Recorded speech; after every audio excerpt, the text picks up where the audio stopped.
Hi friends, இன்னைக்கு வந்து நாம தமிழ் இலக்கியத்தில், அதாவது தமிழ் லிட்ரேச்சர் 2ஆம் தாளில் கவிதைகள் இருக்கக்கூடிய பகுதி. கவிதைகள் வந்து 3 கவிதை நமக்கு கொடுத்துருக்காங்க. கண்ணன் பாட்டு, குடும்ப வழக்கு, அதுக்கப்புறம் வந்து காமராசன் அவர்களின் கருப்பு மலர்கள். ஸோ இந்த கருப்பு மலர்களை பற்றி கருப்பு மலர்களிலிருந்து ஒரு கவிதையை இன்னைக்கு பார்க்க போகிறோம். கருப்பு மலர்கள் அந்த தலைப்பே ஒரு வித்தியாசமான தலைப்பு. காமராசன் அவர்கள் வந்து பார்த்தீங்கன்னா, ஒரு திரைப்படத்துறையிலையும் பாடல்கள் இயற்றியிருக்காரு. திரைப்படத்துக்கு வசனம் எழுதியிருக்காரு. நிறைய நூல்கள் எழுதியிருக்காரு. கவிதைகள் எழுதியிருக்காரு. கவிதை மரபுகள்லேயே, புது கவிதைகள்லேயே ஏன் இவருடைய நூலை மட்டும் செலக்ட் பண்ணி நமக்கு யூபிஎஸ்சியில் கொடுக்குறாங்கன்னா, அதுக்கு ஒரு தனிச்சிறப்பு இருக்கு. இவர் வந்து அந்த புது கவிதைகளில் பார்த்தீங்கன்னா, புறக்கணிக்கப்பட்ட மக்கள், விளிம்பு நிலை மக்களுடைய வாழ்க்கையை பற்றி கவிதைகள் எழுதியிருக்காரு. அது யாருன்னு பார்த்தீங்கன்னா, திருநங்கைகள், கைம்பெண்கள், ஏழைகள், அதுக்கப்புறம் நீக்ரோக்கள், இந்த மாதிரியான மக்களை பற்றியான கவிதைகள் இருக்கு. அது மட்டும் இல்லை, இவர் புது கவிதையில வந்து பார்த்தீங்கன்னா, கண்ணதாசனே வியந்து பாராட்டுற அளவுக்கு புது கவிதைகளில் வந்து புதுமை படைத்தவர் இவர். அது மட்டும் இல்லாமல் வசன கவிதைகளும் இவர் எழுதியிருக்கார். நமக்கு கருப்பு மலர்கள் புத்தகத்தில் வந்து கவிதைகளும் இடம்பெற்றிருக்கு. இந்த கருப்பு மலர்கள் ஏன் பேர் கொடுத்துருக்காருன்னா, அவருடைய ஒரு கவிதை இருக்கு அந்த புத்தகத்துல, கருப்பு மலர்கள்னு. இது வந்து முழுக்க நீக்ரோக்கள் பற்றியது. அந்த கருப்பு மலர் கவிதை வந்து நீக்ரோக்கள் பற்றியது. ஸோ இந்த மாதிரி சமூகத்தில் தொடாமல் விட்ட பகுதிகளை தொட்டு கவிதை எழுதக்கூடியவர் காமராசன். அதில் வந்து நாம பார்க்க போற கவிதை வந்து காகித பூக்கள். காகித பூக்கள்ல பார்த்தீங்கன்னா, திருநங்கைகளை பற்றி இந்த கவிதை இருக்கு. அவர்களுடைய வாழ்க்கை முறை, அவர்கள் சந்திக்கும் கஷ்டங்கள், அதை பற்றியான ஒரு கவிதை தான் அது. ஏன் இந்த கவிதை ரொம்ப முக்கியம்னு பார்த்தீங்கன்னா, 2020 கூட இந்த கவிதைகள் பற்றி ஒரு கட்டுரை எழுத சொல்லி, திருநங்கைகள் வாழ்க்கை பற்றிய கருப்பு மலர்களில் இடம்பெற்றுள்ள காகித பூக்கள் பற்றிய ஒரு கட்டுரை. அந்த கட்டுரை வந்து 15 மதிப்பெண்கள். கண்டிப்பா கருப்பு மலர்களிலிருந்து ஒரு கேள்வி வரும். அது வந்து 10 மார்க்குக்கானதோ இல்லை 15 மார்க்குக்கானதோ இருக்கும். அதில் வந்து கருப்பு மலர்களில் மிக முக்கியமானது இந்த காகித பூக்கள். காகித பூக்கள் கவிதை வந்து பார்ப்போம். காகித பூக்கள். காலமழை தூறலிலே கலையாய் பிறப்பெடுத்தோம், தாய்ப்பாலின் சரித்திரத்தில் சதிராடும் புதிராடும். காலமழை தூறலிலே. இந்த காலமழை வந்து நமக்கு வந்து சொல்றது வந்து என்னன்னா, பருவகால மழை. ரெண்டு பருவம், தென்மேற்கு பருவக்காற்று, வடகிழக்கு பருவக்காற்று. இந்த பருவக்காற்று அதைத்தான் அவர் காலமழை என்று சொல்றாரு. அதில் கலையாய் பரப்படுத்தும். இப்போ மழை பெஞ்சதுக்கு அப்புறம் தான் வயல்ல வந்து அதிகப்படியான களை செடிகள் முளைக்கும். அந்த களை செடிகள் வந்து நமக்கு பயன் இல்லாததுன்னு சொல்லி நாம அதை அந்த வயல்ல இருந்து நீக்கிடுவோம். ஸோ அந்த மாதிரி எங்களுடைய பிறப்பு வந்து ஒரு கலை போல இருக்குன்றதான் அவங்க சொல்ல வராங்க. பயனற்றதாக இருக்கு இந்த சமூகத்துக்கு, கலை போல பாதிக்கப்படுது எங்களுடைய பிறப்புன்றதுதான் முதல் வரியில அதை சொல்றாங்க. அடுத்து, தாய்ப்பாலின் சரித்திரத்தில் சதிராடும் புதிராடும். சதிராடுன்றது வந்து போராடும் அந்த அர்த்தம். புதிர் வந்து நம்ம சொல்லலாம், இது ஒரு வந்து புதிரா இருக்கு. ஏன் தாய்ப்பாலின் சரித்திரத்தில் ஏன் சொல்றாங்கன்னா, ஒரு தாய்க்கு பிறக்கக்கூடிய குழந்தைகள் ஆண் பெண் சொல்லி ஐடென்டிஃபிகேஷன் பண்ணிடுவாங்க, பிரிச்சிருவாங்க. ஆனா அது வளர்ந்து வந்து ஒரு குறிப்பிட்ட பருவத்தில் வந்து ஆண் வந்து இல்லை, நான் ஒரு உடம்பால் ஆணும் மனதால் ஒரு பெண்ணுங்கும் போது ஒரு திருநங்கையா அவங்க மாற விரும்புறாங்க. ஸோ அது வந்து அதுக்கப்புறம் வந்து அவங்களுடைய போராட்டமான வாழ்க்கையை தான் குறிக்குது இந்த தாய்ப்பாலின் சரித்திரத்தில் சதிராடும் புதிராடும் சொல்லிட்டு. அது எப்படி ஒரு குழந்தைன்னு பிறகுதுன்னா ஒரு ஆணா பிறக்கணும் இல்லை பெண்ணா பிறக்கணும் தான் வழக்கமா எதிர்பார்ப்பாங்க. இது எப்படி ஒரு புது பாலினமா இருக்கு சொல்லி அதை சமூகத்தில் வந்து அதை ஏற்றுக்கொள்வதில்லை. அதனாலதான் தாய்ப்பாலின் சரித்திரத்தில் சதிராடும் புதிராடும். அடுத்த வரி பார்த்தீங்கன்னா, விதை வளர்த்த முள்ளானும். ஒரு நிலத்துல நீங்க ஒரு விதை போடுறீங்க. விதை போட செடியோ அது மரமோ முளைச்சு ஒரு பூ பூத்து காய் கொடுத்து அடுத்து ஒரு செடி வளர்வதற்கான விதையை கொடுக்கும். ஆனால் அந்த விதை முளைத்து வருகிறது, ஒரு முள்ளாய் நிற்கிறது.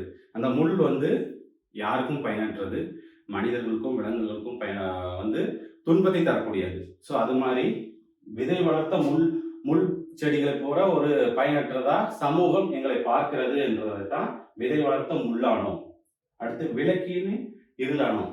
இப்போ வந்து இருள் இருக்கு, இருளை விரட்டணும்னா நாம் என்ன பண்றோம்? விளக்கேற்றி வைக்கிறோம். விளக்கின் ஒளியில் இருள் விலகுகிறது. ஆனால் அந்த விளக்கின் சுடரின் அருகிலேயே பார்த்தீங்கன்னா உங்களுக்கு இருள் இருக்கும். ஸோ எல்லாரும் அந்த விளக்கோட சுடரத்தான் பார்ப்பாங்க, அந்த இருட்டை பார்க்க. அந்த விளக்கின் இருளை யாரும் பார்ப்பதில்லை. அந்த விளக்கின் இருளை போல இந்த சமூகத்தில் வந்து ஆண் பெண் என்ற பாலினங்களை பார்க்கிறார்கள். ஆனால் இந்த திருநங்கை என்ற மூன்றாம் பாலினத்தை யாரும் பார்ப்பதில்லை. அதைத்தான் இந்த விளக்கினின் இருளானோம், புறக்கணிக்கப்படுகிறார்கள். அதைத்தான் இதுல அவர் சொல்லியிருக்கார், விளக்கினில் இருளானோம். சதை வளர்க்கும் பிணம் நாங்கள், சாவின் சிரிப்புகள். சதை வளர்க்கும் பிணம் நாங்கள், அதாவது உயிர் இருக்கு நமக்கு, வந்து உடம்பு இருக்கு, உடம்புல உயிர் இருக்கு, ஒரு மனிதன் சொல்றோம்.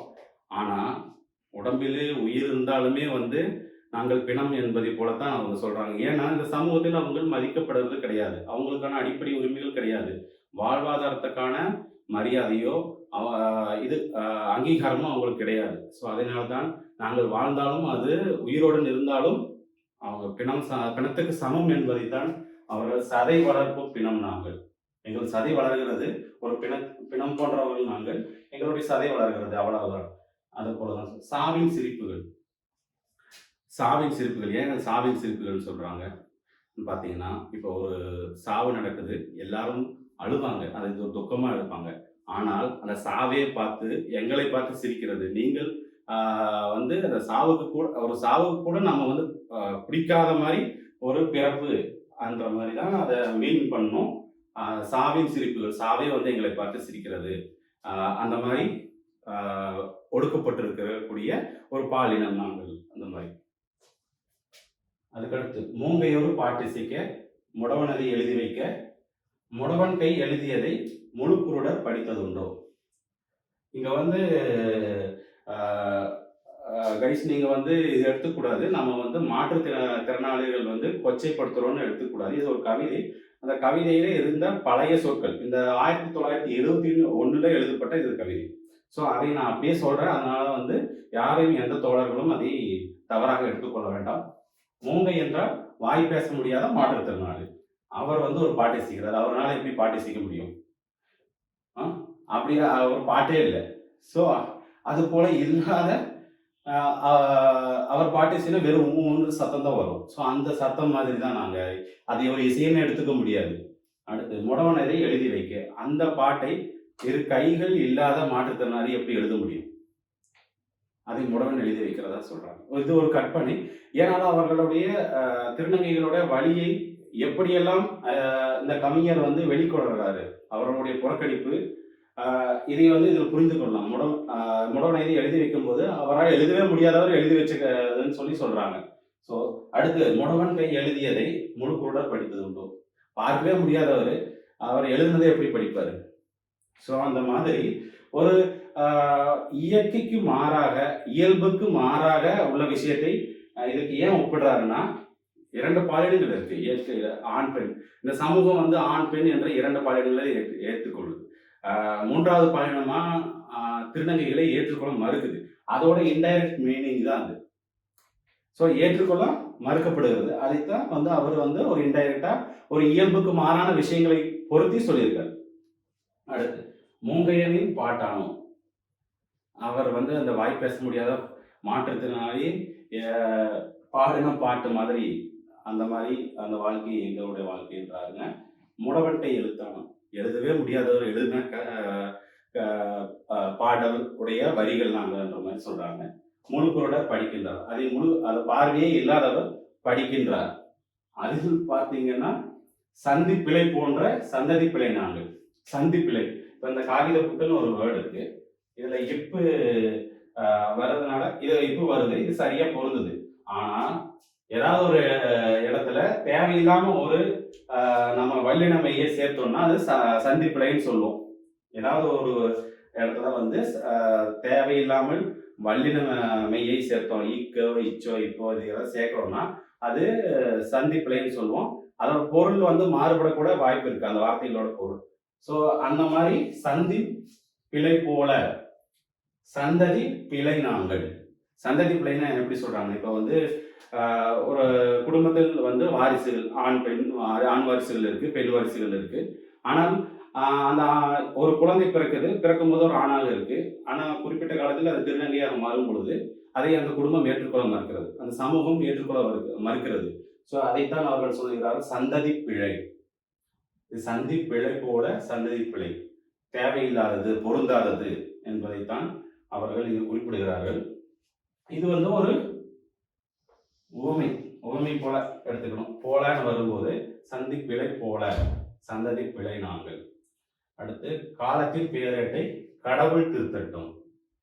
இவ்வளவு காலமா இது வந்து எல்லா சமூகங்களையும் எல்லா நாகரிகங்களையும் மூன்றாம் பாலினத்தவரை வந்து ஏற்றுக்கொண்டதாக அதிகப்படியான தரவுகள் எதுவும் இல்லை. அவர்களை வந்து இந்த சமூகம் புறக்கணித்து தான் வந்திருக்கிறது. அலி, நம்ம தமிழ்நாட்டிலே பார்த்தீங்கன்னா அலி, பேடி, அரவாணின்னு சொல்லி உஸ்து இந்த மாதிரியான வார்த்தைகளை வந்து அவர்கள் இது பண்ணுவாங்க. ஒரு திருநங்கையை வந்து ஒரு குடும்பத்தில் ஏற்றுக்கொள்ள மாட்டார்கள், அவர்கள் வீட்டை விட்டு வெளியேற்றி விடுகிறார்கள். அவர்களாக சேர்ந்து ஒரு வாழ்க்கையை வாழ வேண்டிய நிர்பந்தம் இருக்கு.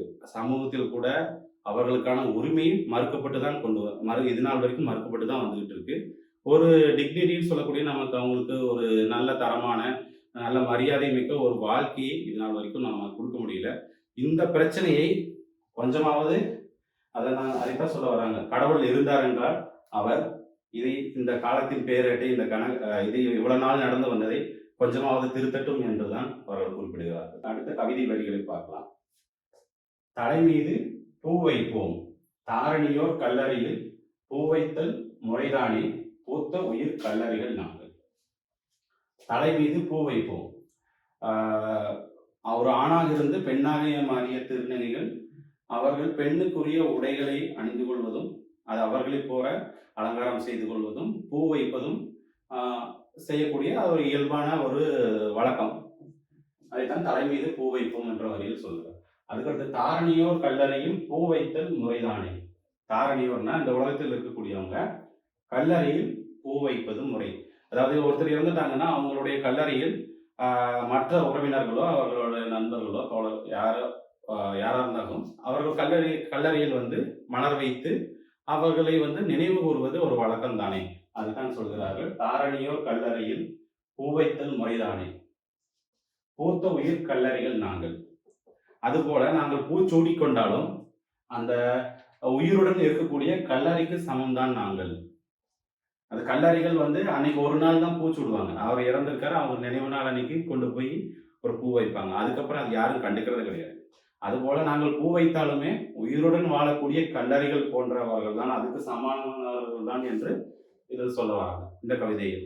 ஸோ எந்த அளவுக்கு அவர்கள் சமூகத்திலிருந்து விளக்கப்படுறாங்க, அவர்கள் எந்த அளவுக்கு ஒதுக்கி வைக்கப்படுறாங்க, அவங்களுடைய வாழ்க்கை முறை எப்படி இருக்குதுன்றதுக்காகத்தான் இந்த வரி எழுதியிருக்காங்க. அதாவது தாரணியோர் கல்லறையில் பூ வைத்தல் முறைதானே. தாரணியோர் வந்து உலகத்தில் இருக்கக்கூடிய மக்கள் வந்து கல்லறைக்கு கூட பூ வைப்பாங்க. ஆனா எங்களை பூ வச்சா ஒரு மாதிரி பார்ப்பாங்க. அந்த மாதிரி நீங்க அதுக்கு பொருள் எடுத்துக்கலாம்.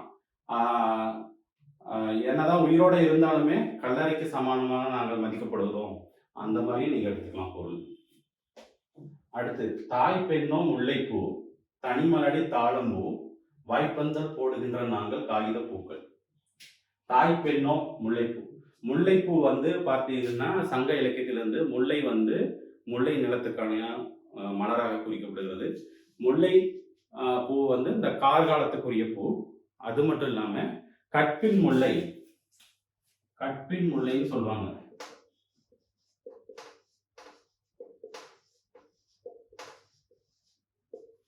அதாவது கற்பில் சிறந்த பெண்களை வந்து முல்லைப்பூ என்று வர்ணிப்பது வழக்கம். அதாவது திருமணமாகி இல்லத்தரசியாக இருக்கக்கூடிய பெண்கள், அவர்கள் வந்து சந்ததியை பெற்ற பெண்கள், இவர்களை வந்து கற்புக்கரசிகளாக சொல்லுவாங்க. அந்த கற்புக்கரசிகளுக்கு கற்புக்கு இலக்கணம் முல்லை என்பாங்க.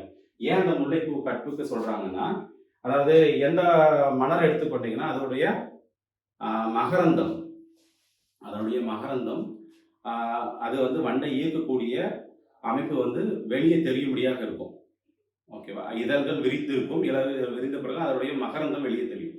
ஆனால் முல்லைப்பூவில் அதனுடைய மகரந்தம் அந்த காம்பின் உள்ளேயே தான் இருக்கும், வெளியே தெரியாது. இதழ்கள் விரிக்கப்பட்டாலுமே அது வெளியே தெரியாது. அது போல இது வந்து ஒரு இன்டைரக்ட் மீனிங்கா தான் எடுத்துக்கணும். அது தெளிவா நான் சொல்ல விரும்பல. அது போல அந்த முல்லை கற்பில சிறந்த அந்த இல்லத்தரசி, அதாவது தாய் பெண்ணும், அவள் வந்து தாய் பெண் என்றால் அவள் ஆல்ரெடி குழந்தைகள் பெற்றுள்ளார், திருமணமாயிருக்கு, குழந்தைகள் பெற்றுள்ளார். அவளை தான் தாய் பெண் என்று குறிப்பிடுகின்றார். ஸோ அவள் வந்து ஒரு முல்லைப்பூ. அடுத்து தனிமலடி தாழம்பூ, ஒரு குழந்தை பெறாத பெண், அந்த பெண்ணை வந்து தாழம்பூவுக்கு ஒப்பிடுகின்றார். இந்த தாழம்பூ வந்து வாசனை உடையது தான், முல்லைப்பூ வாசனை உடையது தான், அதுபோல தாழம்பூ வாசனை உடையது தான். ஆனால் யாரும் அதை சூடிக்கொள்வதில்லை, விரும்புவதும் இல்லை. இந்த முல்லைப்பூவை வந்து வாசனை உடையது, எல்லாரும் விரும்பி சூடிக்கொள்வார்கள். ஆனால் தாழம்பூ வாசனை உடையது தான், ஆனால் யாரும் சூடிக்கொள்வதில்லை. அதுபோலத்தான் பிள்ளை பெற்காத பெண்களை தனி ஒதுக்கி விடுவார்கள், அது சமூகத்திலிருந்து விலக்கப்படுகிறார்கள். அவர்களுக்குரியான மரியாதையும் அங்கு குறைகிறது. அதாவது திருமணமான குழந்தை பெற்ற பெண்ணுக்கு இருக்கக்கூடிய மரியாதை திருமணமாகி குழந்தை இல்லாத பெண்ணுக்கு அங்கு குறைகிறது. அது போல அடுத்து வாய்ப்பந்தல் போடுகின்ற நாங்கள், இவங்களுக்கு திருமணமும் ஆகாது, குழந்தையும் பெற்றுக்கொள்ள முடியாது. அப்படி இருக்கிற இவர்கள் காகித பூக்கள், வாசனை இல்லாத, அழகில்லாத, யாரும் விரும்பி சூடாத காகித பூக்களாக இதில் உருவகப்படுத்துகிறார்கள். இங்க வந்து சொல்றாங்கல்ல வாய்ப்பந்தல், அதாவது திருநங்கைகள் பார்த்தீங்கன்னா அவங்க வந்து அவங்களுடைய இயல்பான இது என்னன்னா அதிகப்படியாக பேசுவாங்க. ஏன்னா அவங்க சமூகத்திலிருந்து விலக்கி வைக்கப்பட்டிருக்காங்க. அந்த சமூகத்துக்குடைய ஒன்றிணைவதற்காக அதுக்காக முயற்சியில் அவர் அதிகப்படியாக பேசக்கூடியவர்கள். அதனால அந்த வாய்ப்பந்தல் போடுகின்றவர்கள். இதுல ஒரு மறைமுக அர்த்தம் என்னன்னா, வாய்ப்பந்தல் நாங்க போடுறோம், பட் எங்களுக்கான மனப்பந்தல் இருப்பதில்லை, அதைத்தான் குறிப்பிடுகின்றார்கள். நாங்கள் குழந்தையை பெற்றுக்கொள்ள முடிவதில்லை. ஸோ அந்த நிலையில் தான் அதை காகித பூக்கள்னு அர்த்தப்படுத்துறாங்க. வாசனை இல்லாத மலர், யாரும் சூடாத மலர், அதுபோல எங்கள் வாழ்க்கை, அதைத்தான் காகித பூக்கள் என்று குறிப்பிடுகின்றார்கள். இது ஒரு நல்ல கவிதை. இதை வந்து பார்த்தீங்கன்னா அடிக்கடி யூபிஎஸ்சியில 2ஆம் தாளில் கேட்கக்கூடிய கவிதை. 10 மதிப்பெண் அல்லது 15 மதிப்பெண்ணுக்கு இது கண்டிப்பாக வரும். திருநங்கையின் வாழ்க்கையை அவர்கள் எப்படி சமூகத்தில் புறக்கணிக்கப்படுகிறார்கள், அவர்களுடைய வாழ்க்கை முறைகள், இதை பற்றி தெளிவாக சொல்ல முடியும் இந்த கவிதைகள் படித்து. இதில் ஒவ்வொரு வார்த்தையும் நீங்க பார்த்தீங்கன்னா அதுக்கு மீனிங் சொல்லணும். இப்போ வந்து ஒரே சிலபஸ் தான், ஒரே டாபிக்ஸ் தான். ஆனால் போட்டி போடுற எல்லாருமே ஒரே மாதிரி எழுதுனாங்கன்னா மார்க் ஒரே மாதிரி தான் இருக்கும். ஆனால் உங்களுடைய திறமை, நீங்கள் இலக்கியத்தை எவ்வளவு தூரம் உள்நோக்கி பார்க்குறீங்க, உங்களுடைய பாயிண்ட் ஆஃப் வியூ, உங்களோட டைமென்ஷன் எப்படி இருக்கு, அதுக்கு தகுந்த மாதிரி நீங்கள் உங்களுடைய கருத்துக்களை வெளிப்படுத்தும் பொழுதுதான் உங்களுக்கு மற்றவர்களை விட கூடுதல் மதிப்பெண் கிடைக்கும். அதனால நீங்க ஒரு வார்த்தைக்கும் பொருள் சொல்லணும், அது சரியா பொருந்துற மாதிரி சொல்லணும். இலக்கியத்தோட ரசனையை முழுக்க வெளிப்படுத்தக்கூடியதாக இருக்கணும் உங்களுடைய கருத்து. ஸோ தாய்ப்பெண் என்று குறிப்பிட காரணம் என்னன்னா, அவள் திருமணம், இந்த ஒரு வார்த்தை எடுத்துக்கிட்டீங்கன்னா அந்த தாய்ப்பெண், ஓகே, ஒரு பெண்ணு அப்படி எழுதக்கூடாது. அவள் தாய்மை அடைந்தவள், ஒரு இல்லத்தரசி, அவள் வந்து முல்லைப்பூ, வாசனை நிறைந்த பூ, அனைவரும் விரும்பி சொல்லக்கூடிய பூ. அதே போல தனிமலடி என்று சொல்லும் பொழுது அவள் திருமணமானவள், ஆனால் குழந்தை பேர் இல்லை. அவளை வந்து தாளம், என்னதான் அது வாசனை இருந்தாலும் யாரும் விரும்பி சூடுவதில்லை. ஸோ இந்த மாதிரி அதை தெளிவாக சொல்லணும். தெளிவாக சொல்லி நீங்கள் உங்களுடைய கருத்துக்களை வந்து எழுதுனீங்கன்னா உங்களுக்கு கண்டிப்பாக நல்ல மார்க் கிடைக்கும். ஓகே, அடுத்த வீடியோவில் பார்க்கலாம். நன்றி தொடர்ந்து.